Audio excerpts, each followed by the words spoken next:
Um pai, certo dia, foi levar o seu filho para fazer uma atividade que ele estava sempre fazendo com essa criança. Ele sempre levava aos finais de semana o seu filho para tomar banho de praia. Ele pegava aquele menino, levava para a praia e curtia aquele momento de ver seu filho brincando na beira do mar. Esse pai era um homem muito atento. Esse pai era um homem muito atencioso. Ele amava tanto esse filho que ele tinha prazer de sempre estar com ele. Mas sempre ele dizia para o seu filho: olha, só uma coisa eu te peço, o limite é até ali, você não vai mais fundo e nem saia dessa posição, porque ali até aqui eu consigo te ver. E foram várias vezes essa criança passeava com seu pai, ia nessa praia, ia aquela festa, e o pai via o menininho correndo de um lado para o outro, aquela alegria que a gente sabe como é criança numa praia. Mas certo dia essa criança estava brincando, muito feliz, mas ela olhou bem longe e tinha uma outra criança. Vocês sabem como que é criança. Criança atrai criança, criança chama criança, criança brinca com criança, criança ama estar no ambiente de criança. A criança foi, olhou para o pai e viu que o pai estava olhando, deu um tchauzinho, mas por um instante parece que algo atraía mais aquela criança, aquela outra que estava brincando. E por um instante essa criança saiu do seu limite e foi de encontro àquela outra criança. Ao primeiro momento, algo tão inocente. No primeiro momento, algo que podemos dizer assim: que maldade é nisso? Sair para brincar, sair para conversar, sair para olhar e brincar com uma outra criança, não existe nenhum mal. Mas chegou um momento que esse pai olhou para a beira da água e não viu o seu filho. E esse pai começou a se desesperar, começou a gritar, chamá-lo pelo seu nome. E aquela criança tão distraída lá com a outra não ouvia o seu pai, nem o seu pai conseguia já ver essa criança. Essa praia foi enchendo, foi enchendo, foi enchendo, e havia muitas pessoas na praia nesse dia. E o pai começou a ficar desesperado porque a sua voz não conseguia chegar ao ouvido daquela criança, e aquela criança tão distraída não conseguia ver que o pai estava chamando, estava preocupado com essa criança.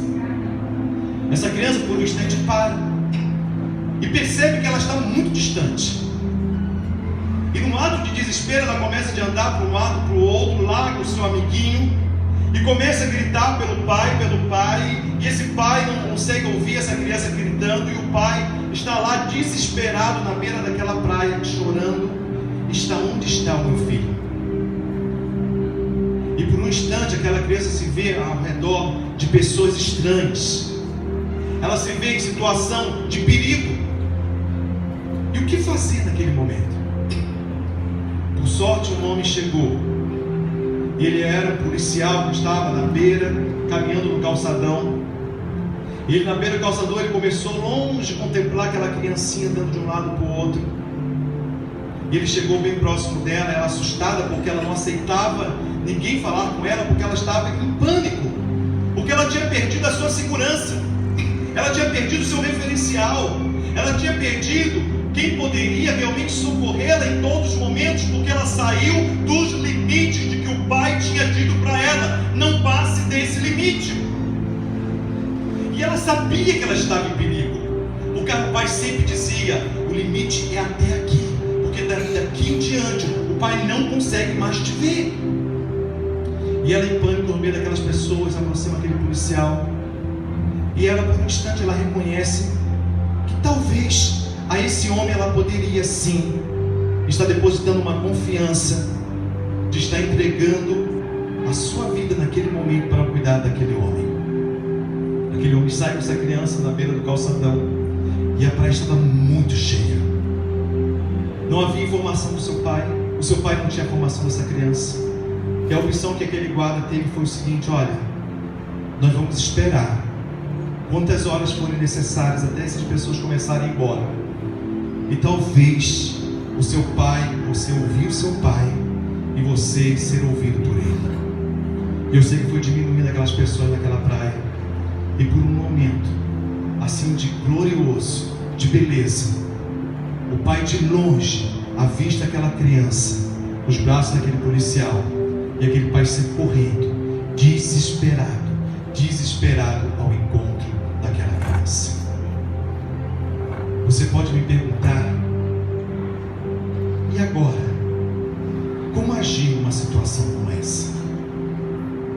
Queridos, a nossa vida, nós temos limites que nós temos que tomar muito cuidado. Na caminhada com Deus, nós precisamos ouvir Deus. Na caminhada com Deus, qualquer deslize, qualquer passagem, qualquer brecha, qualquer situação pode te fazer tirar do foco daquilo que realmente é essencial para a sua vida. E foi o que essa criança não percebeu, que o seu limite era a marca da visão do seu pai. O pai estava lá. Como o pai está presente todos os dias na nossa vida, todos os dias o pai está olhando para você, todos os dias o pai está dizendo para você: meu filho, minha filha, cuidado com os seus limites, porque ultrapassando os seus limites, o perigo é você não conseguir me ouvir e me ver e começar a andar conforme a sua vontade.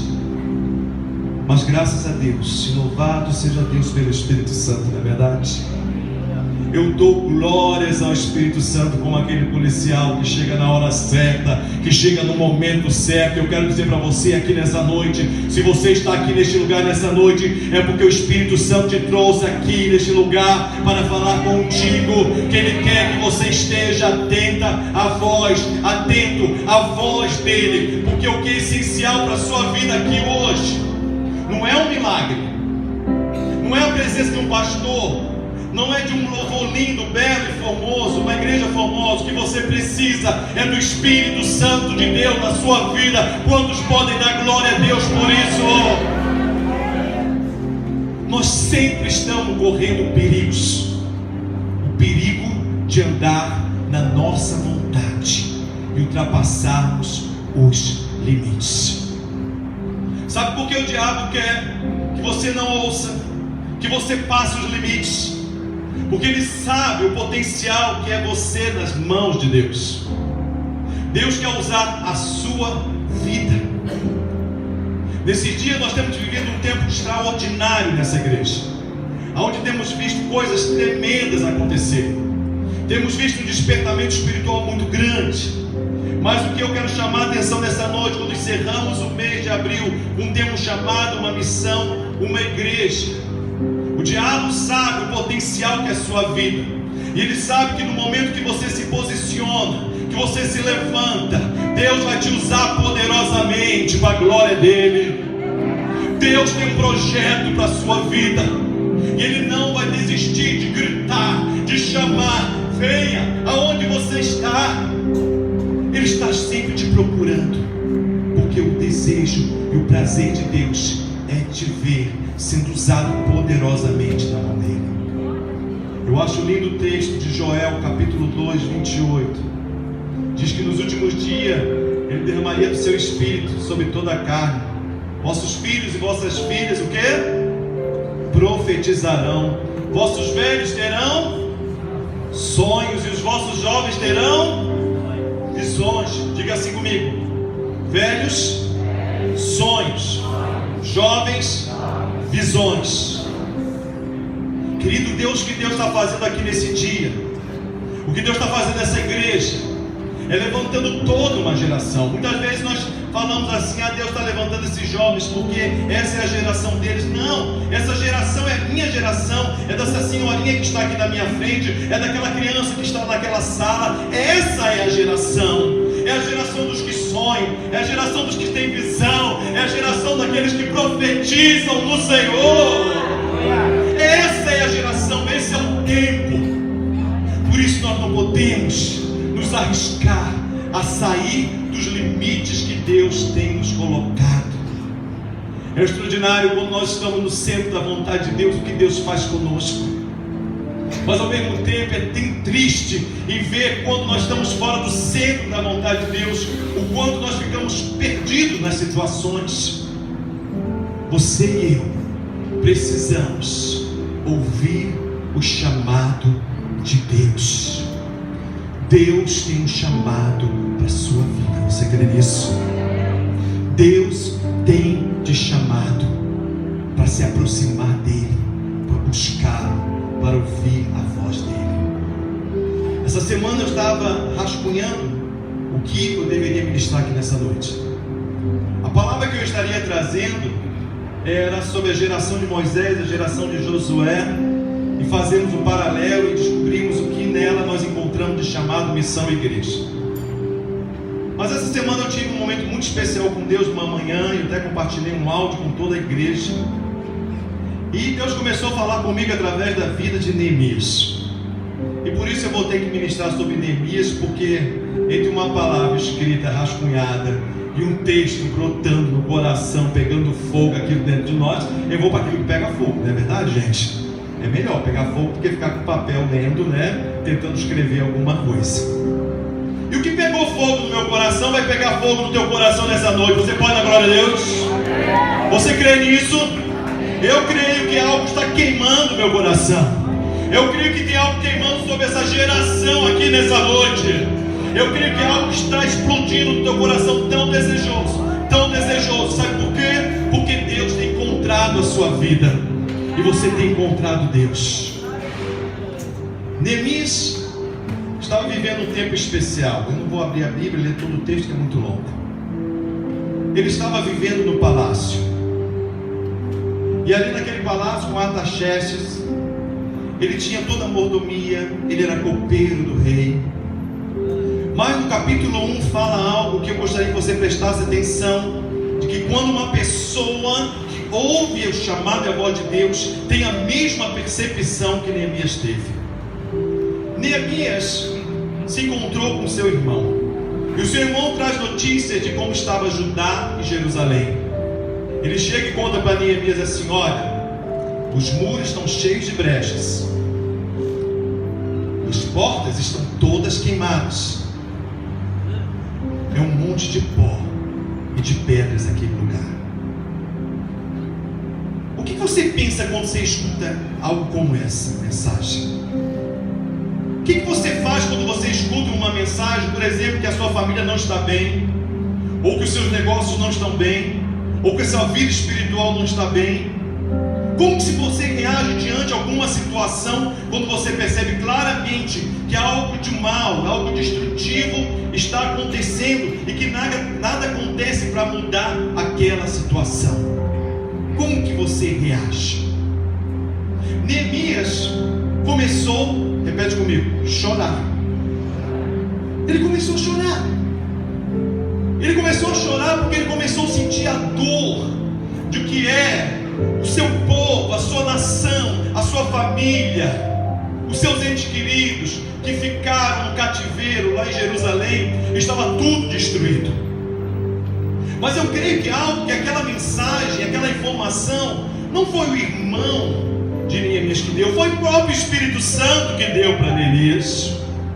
Ele começou a chorar, ele foi orar e ele jejuou. Ele se colocou na presença de Deus. Eu acho interessante que esse homem, ele estava dentro de um palácio. Ele estava dentro de um palácio, no luxo de um palácio. Eu penso que muitas vezes nós estamos tão acomodados, que parece que a nossa vida, você já percebeu que tem pessoas que falam assim: eu não tenho tanto problema na vida, que a vida está tão organizadinha, né? O casamento está tão legal, os filhos estão tudo bacana. Assim estava Neemias. Neemias não tinha tantos problemas. Ele era copeiro do rei, tinha fartura, tinha casa boa, que é um palácio para morada, melhor do que isso. A vida estava boa. Mas interessante, eu não sei se você percebe isso. Quando as coisas estão tudo bem, parece que a gente não percebe as necessidades que estão ao nosso redor. E toma até cuidado, sabe? Porque se você está no palácio, está tudo tranquilo contigo, Deus vai começar a mostrar problemas para você. Mas não problemas para você ter problema, mas para você ser um restaurador, um ajudador, alguém que se levante para ajudar outras pessoas. Deus, muitas vezes a vida está tão tranquila, E Deus coloca uma situação assim, que a gente começa a perceber a necessidade de um homem ou de uma mulher de Deus naquela situação. Eu estava pensando, estava escrevendo sobre isso. Eu estava pensando sobre o movimento Heaven's Real Movement. Gente, até no meio do ano passado eu estava tão sossegado. A igreja estava no avivamento, a igreja estava uma bênção, né? Aí de uma hora para outra eu me vejo no meio de uma geração, me aparecem uns 8 jovens sedentos por Deus, querendo fazer algo para o reino de Deus. Aí eu vejo, começa o movimento, isso aí, em agosto começamos a orar, setembro fui para os Estados Unidos, recebemos confirmação, outubro começamos as primeiras reuniões, novembro já estávamos começando lá no Ateu, já começamos a subir no monte, e a vida começou, não parar, sofri um acidente depois do monte, perdi o carro, luta para cá, luta para lá, minha vida que estava sossegada começou a ser uma correria, pega a caixa, leva a caixa, enche carro de material, leva e traz, os meninos estão isso, uma hora está bem, outra hora não está revoltado, outra hora não está animado, porque jovem é assim, né? Se anima, desanima, e eu vamos lá e falo, meu Deus do céu, eu estava tão sossegado na igreja, agora me vem essa geração e parece que bagunçou a minha vida. Tá que nem Neemias, né? Tá sossegado lá no palácio, uma bênção. Gente, não é fácil. Deus faz isso para mostrar a necessidade. Eu comecei a louvar a Deus porque eu vi o quanto Deus tem me feito sair de situações para poder ser bênção na vida de outras pessoas. Aí começou o projeto, né? Vai lá, 100, 200, 300, 400 jovens naquele tempo lá. E eu quase nunca via pastor naquele lugar. Aí eu e Vanessa ficava encafufado, né? Falei, não é possível, não aparece pastor. Cadê o pastor da igreja tal, da igreja fulana de tal? Eu falei, gente, olha, não é possível, esse monte de jovem. Aí Deus falou assim comigo, meu filho, eu coloquei na tua mão isso. Eles não querem, porque eles já estão dentro dos palácios. Eles não precisam. Eles não conseguem ouvir a necessidade dessa cidade. Mas você foi sensível. Então o trabalho é teu. Se vira no teu trabalho com esses jovens, centenas de jovens, que eu vou te dar força para continuar. Não é fácil até para pastor, sabia? Não é fácil não. Eu realmente fiquei perguntando, meu Deus, por que essas igrejas tem meia dúzia mega igreja aqui em Londrina, nenhuma se movimenta para fazer um trabalho de avivamento, de oração, de intercessão em algum canto dessa cidade. Eu falei, não é possível, tinha que chamar logo eu. Estou lá dentro, uma igreja pequena, sem recursos, e tenho que ficar pedindo oferta de um lado para o outro, para ajudar a comprar um troço, ajudar outro. O Senhor falava, é assim mesmo. Você tem que ensinar aqueles meninos a viver pela fé, a crer no sobrenatural, a crer no poder de Deus. Gente, e tem sido a melhor coisa da minha vida, é ouvir o chamado de Deus. E foi o que aconteceu com Neemias. Neemias ouviu o chamado de Deus. Mas preste atenção numa coisa, só para vocês entenderem um pouquinho esse momento. Existiam 3 momentos muito importantes após os 70 anos do cativeiro. Primeiro foi, os primeiros que voltaram no cativeiro para Jerusalém foram com Zorobabel. Zorobabel construiu o templo, restaurou o altar em Jerusalém, voltou com algumas festas e aí parou. Depois veio Esdras. Esdras, ele fez uma reforma religiosa, trouxe a palavra para dentro do templo, restaurou o culto, mas faltava alguma coisa, que aí veio Neemias fazer. Mas por que eu estou falando e estou querendo mostrar um pouco da história para vocês? Zorobabel construiu o templo. Repete assim comigo, construiu o templo. Repete assim comigo. Esdras fez a reforma religiosa. E Neemias tapou as brechas. Querido, preste atenção. O que Deus tem falado comigo, isso é uma revelação para a sua vida hoje. Você pode até estar muito bem espiritualmente. A sua igreja, a sua casa espiritual aqui está bem. Você pode estar bem reformado, você pode estar lendo Bíblia, você pode estar orando. Você pode estar falando assim, eu vou no culto, eu participo das atividades da igreja. Mas eu digo uma coisa: se existem brechas, as brechas são as causas das suas quedas, e as brechas são a causa de você muitas vezes passar os limites. Não adianta nós termos uma bela construção, estamos todo domingo aqui participando do culto. Não adianta você falar: eu participo do curso que o Vinícius dá. Não adianta você falar: eu venho na reunião de oração.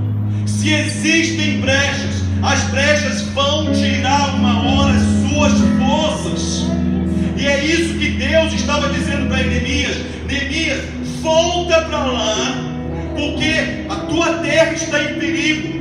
Os muros estão cheios de brechas, e os inimigos estão querendo entrar e saquear aquele território. Será que você entende bem isso? O que pode estar acontecendo na sua vida? Jesus veio para fechar brechas. Jesus veio para restaurar-nos. O projeto de Deus através de Jesus é nos restaurar. O projeto de Deus não é construir uma igreja maravilhosa, não é ter uma igreja no mundo inteiro para dizer: essa é a igreja, a única igreja de Jesus. Não. A preocupação de Jesus é com a sua vida, é com as brechas da sua vida. Abra aí Neemias capítulo 4, agora eu quero ler capítulo 4, versículo 1 ao 11. Abra sua Bíblia. Esdras capítulo 4, do 1 ao 11. Neemias, desculpa, Neemias. Obrigado, Deus. Neemias capítulo 4, versículo de 1 ao 11.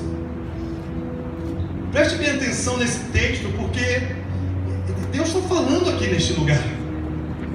O Espírito Santo está falando neste lugar que Ele quer trabalhar na sua vida. Ele tem um projeto extraordinário para a sua vida, mas é necessário você tomar passos em direção a ouvir Deus.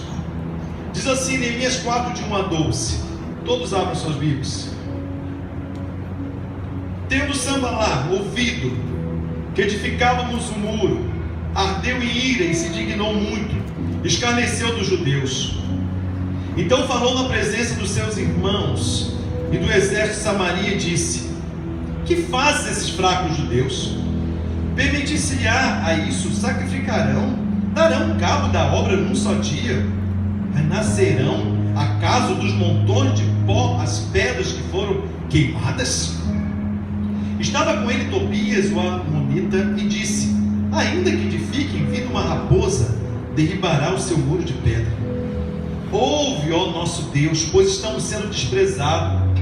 Cai o seu opróbrio sobre a cabeça deles, e faze que sejam despojo numa terra de cativeiro. Não lhes cubras a iniquidade, e não se risque diante de ti o seu pecado, pois te provocaram a ira na presença dos que edificavam.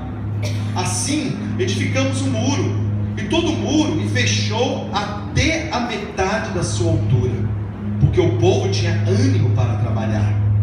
Mas, ouvindo Sambalá e Tobias, os arábios, os amonitas e os asdotitas, que a reparação dos muros de Jerusalém ia avante, e que já começava a fechar-lhes as brechas, ficaram sobremodo irados.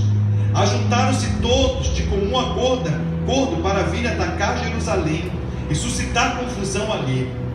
Porém, nós oramos ao nosso Deus, e como proteção pusemos guarda contra eles de dia e de noite. Então disse Judá: já desfaleceram as forças dos carregadores, e com os ombros são muitos, de maneira que não podemos edificar o muro. Disseram, porém, os seus inimigos: nada saberão disso, nem verão, até que entremos no meio deles e os matemos. Assim faremos cessar a obra.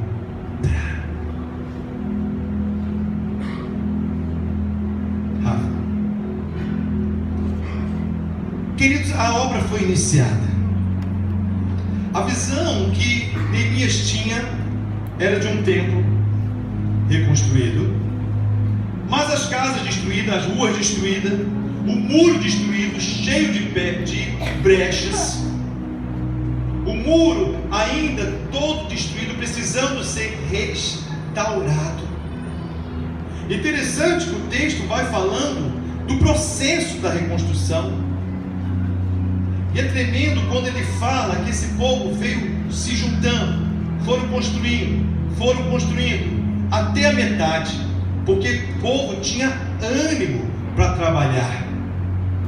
Eu acho interessante esse texto, que todo o começo parece que é fácil, mas na verdade tem uma hora que cansa mesmo. Mas eu gosto que você preste atenção no seguinte, queridos. Eu sei que muitas vezes a gente começa na caminhada com Deus e são tantas lutas, são tantas dificuldades, mas você tem que tomar muito cuidado, porque no momento quando vem uma vitória, parece que nós muitas vezes paralisamos. Imagina, o povo estava animado, Neemias começou um processo de restauração, começou a levantar o muro com aquele povo. Nós devemos tomar muito cuidado, que nós começamos a buscar Deus, e tem um momento que a gente vai, que nem eles, estava levantando o muro, vai levantando o muro, mas tem uma hora que nós paramos. Por que nós paramos? Sabe aquela hora que você começa a orar por uma enfermidade, você recebe a cura, e você para, aí vai. Ou então você está com problema no seu lar, na sua família, e você começa a orar, buscar, aí você alcança e é assim. Nós devemos tomar muito cuidado com a acomodação. O inimigo trabalha muito com isso. Ele coloca muitas vezes no nosso coração o sentimento de se acomodar. Só que você ou eu devemos estar esperto, porque o inimigo sempre está ao nosso derredor. Diga assim para o seu irmão assim: fique esperto, porque o inimigo, na maioria das vezes, está nos rodeando. Está nos rodeando. Ele não para, ele tenta de várias formas. No versículo 11 eu acho interessante que ele diz assim: disseram os inimigos, nada saberão disso, nem verão, até que entremos no meio deles e os matemos, assim faremos cessar a obra. Por que os inimigos estavam furiosos? Era porque o templo estava construído? Diga assim: não. Os inimigos estavam furiosos por causa da reforma religiosa de Esdras? Diga assim: não. Sabe por que eles estavam furiosos? Porque estava sendo fechada as brechas. O que o inimigo quer é te paralisar na caminhada. O inimigo não está se importando se você está vindo da igreja, não está se importando se você está orando, não está se importando se você está fazendo curso bíblico. Ele está se importando se tudo isso está se revertendo em fechar brechas na sua vida. E nós precisamos estar atentos a isso, igreja. Nós não podemos deixar que as brechas continuem em nossas vidas. Brechas são o quê? Portas de legalidade. Brechas estavam naqueles muros. E por que Sanbalá, Tobias estavam tão preocupados? Esses homens eram governadores de cidades ao redor de Jerusalém. Preste atenção nisso. A intenção de Sanbalá, Tobias, era também governar Jerusalém. Eles queriam tomar posse de Jerusalém, mas não era povo de Deus, não era vontade de Deus que aqueles homens governassem aquela cidade. E eles ficavam na espreita, achando brechas para adentrar na cidade e tomar posse. E foi o que eles começaram a fazer. Eles perceberam que Neemias estava juntando esse povo, e esse povo estava alcançando força em Deus para fechar brechas. E é isso que Deus tem feito nessa igreja nesses dias. Eu vejo claramente o Espírito Santo de Deus dia após dia fortalecendo a sua vida e as brechas sendo fechadas para a glória de Deus. Brechas são portas de legalidade, portas que destroem a sua família, portas que destroem a sua vida, portas que destroem muitas vezes seus negócios. Pastor, legalidades? O que são legalidades? Mentira, inveja, falta de perdão, uma vida sem santidade, pornografia, São muitas portas. E muitas vezes carregamos sentimentos no nosso coração por anos e achamos que aqueles sentimentos não afetam nada a nossa vida, mas são brechas que precisam ser fechadas, e o inimigo sabe. O quanto muitas vezes você luta, você olha para aquela situação e diz assim: eu não consigo mudar essa situação. Meu irmão, se é falta de perdão, libera logo esse perdão. Se você se sente injustiçado, não faça justiça com a sua mão. São tentações, fuja delas. Fuja. Resista o mal com a palavra. Busca a santidade. Repare as brechas da sua vida, porque como o texto diz aqui, o inimigo está rodeando. Sabe que eu vejo Deus reparando brechas nessa igreja? Porque eu vejo o quanto Deus tem nos dado a graça de nos dar uma visão ampla daquilo que Ele quer fazer. Quando Deus começa a agir no meio de uma igreja, na vida de um cristão, a visão dele expande. Quando Deus começa a trabalhar em brecha na sua vida, talvez quando você começou a fechar a brecha, você começa a fechar a brecha, o que abre é a sua visão da fé. Deus começa a ampliar a sua visão ministerial. Você começa a ampliar a visão sobre família. Você começa a ter sentimentos que você não tinha antes, de perdão, de misericórdia. Sabe por quê? Porque as brechas começaram a ser fechadas e o Espírito Santo começou a trabalhar. O reino de Deus começou a expandir. Você começou a falar, as pessoas começaram a te ouvir. Você começou a testemunhar, as pessoas começaram a ver em você algo diferente. Mas antes as pessoas não viam, sabe por quê? O que via eram as brechas. Porque a brecha mancha. A brecha não permite que as pessoas vejam a beleza de Cristo que há em sua vida. A brecha, existe a palavra enfeiura? Não existe a palavra, filho? Não, eu estou inventando. Enfeiura você. Você imagina um muro todo esburacado. Ninguém quer, né? Alguém quer aqui uma casa com um muro todo esburacado? Quer, Silmara? O que você ia fazer? Você ia mandar fechar aqueles buracos, não ia? Restaurar. Vocês seriam mais belos. Nós somos mais belos para o Senhor quando nós restauramos a nossa vida, quando nós permitimos o Espírito Santo fechar essas brechas. Gente, é tão sério isso. Diz o texto que eles começaram a trabalhar. Eu acho interessante no versículo 10, que diz assim: então disse Judá: já desfalecemos as forças dos carregadores, e os ombros são muitos, os escombros, são muitos, de maneira que não podemos edificar os muros. Imagina, eles já tinham levantado metade do muro, e agora eles estão preocupados, sabe por quê? Tinha muito escombro. Ouça aqui, gente, toda reforma, no final, o que tem, Celso? Um monte de... o quê? Entulho, né, Celso? Aí quando vem aquele monte de entulho, a Rússia fica brava, não fica? Nossa, né? Você vê aquele monte de entulho, você fala assim: Celso, some com esse entulho. Tá sujando a casa toda. Tá ficando lixo essa casa. Olha a poeira que tá fazendo a casa. Tá mesmo, né? O troco da reforma lá, né? Mas, moça, no final vai ficar bom, moça. É assim restauração, gente. A gente quer restauração, mas não quer pagar o preço. No final, pode ficar um monte de coisa suja, mas vamos limpar. Isso é para as mulheres, nem gostam de reclamar, né? De reforma. Quando a gente fala em reforma, a mulher fica apavorada. Suja tudo, não quero reforma na minha casa. Mas quando Deus começa a trabalhar na nossa vida, eles começaram a reclamar. Imagina, eles já tinham levantado metade do muro, as brechas estavam fechando, e eles começaram a reclamar: ah, não tem jeito não, está ficando um monte de escombro aí para trás, a gente não está conseguindo trabalhar. Meus queridos, louva a Deus, porque Deus está fazendo a restauração. É um preço de carregar entulho, de carregar peso. Pare de murmurar. Pare de questionar. Não fica vivendo de passado. Não fica lembrando das glórias do passado. Deus tem algo novo para a sua vida. E o algo novo começa com a restauração dos muros da sua vida, da sua família, dos seus negócios. Você vai ver a grandeza e a beleza de Deus na tua casa. Quantos podem dar glória a Deus por isso? Mas se você viver na murmuração da lembrança do passado, você só vai ver entulho, só poeira. E tem gente que é capaz ainda de chegar e falar assim: eu preferia que não tivesse feito. Se a gente soubesse que ia sujar tudo desse jeito.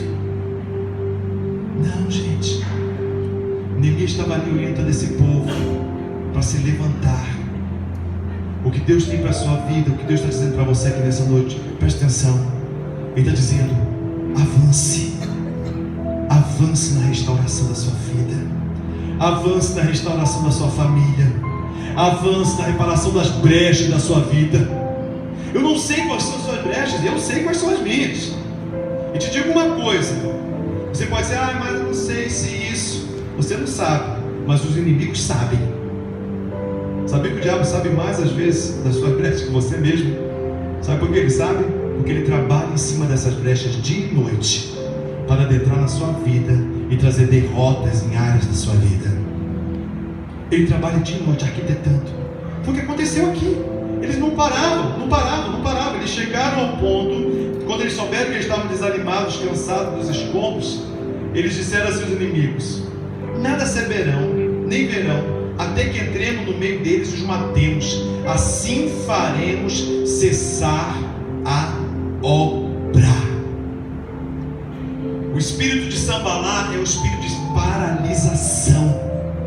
Ele queria que fosse paralisado o processo de Deus na restauração daquele muro, porque eles sabiam que não haveria oportunidade para entrar mais naquele território, que era um território abençoado por Deus.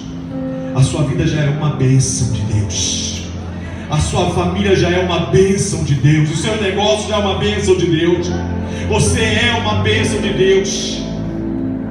E Sambalá fica lá, te intimidando, tentando te paralisar, tentando te acusar, tentando colocar coisas na sua mente para você não avançar, tentando colocar problemas diante da sua visão na caminhada com Deus, para que você não avance. Sabe por quê? Porque ele sabe que as brechas estão sendo fechadas.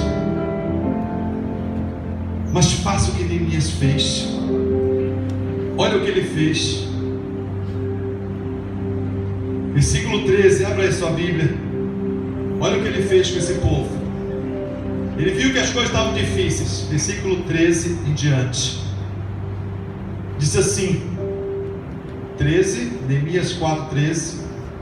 Então pus o povo por família nos lugares baixos e abertos, por trás do muro, com as suas espadas e suas lanças e seus arcos.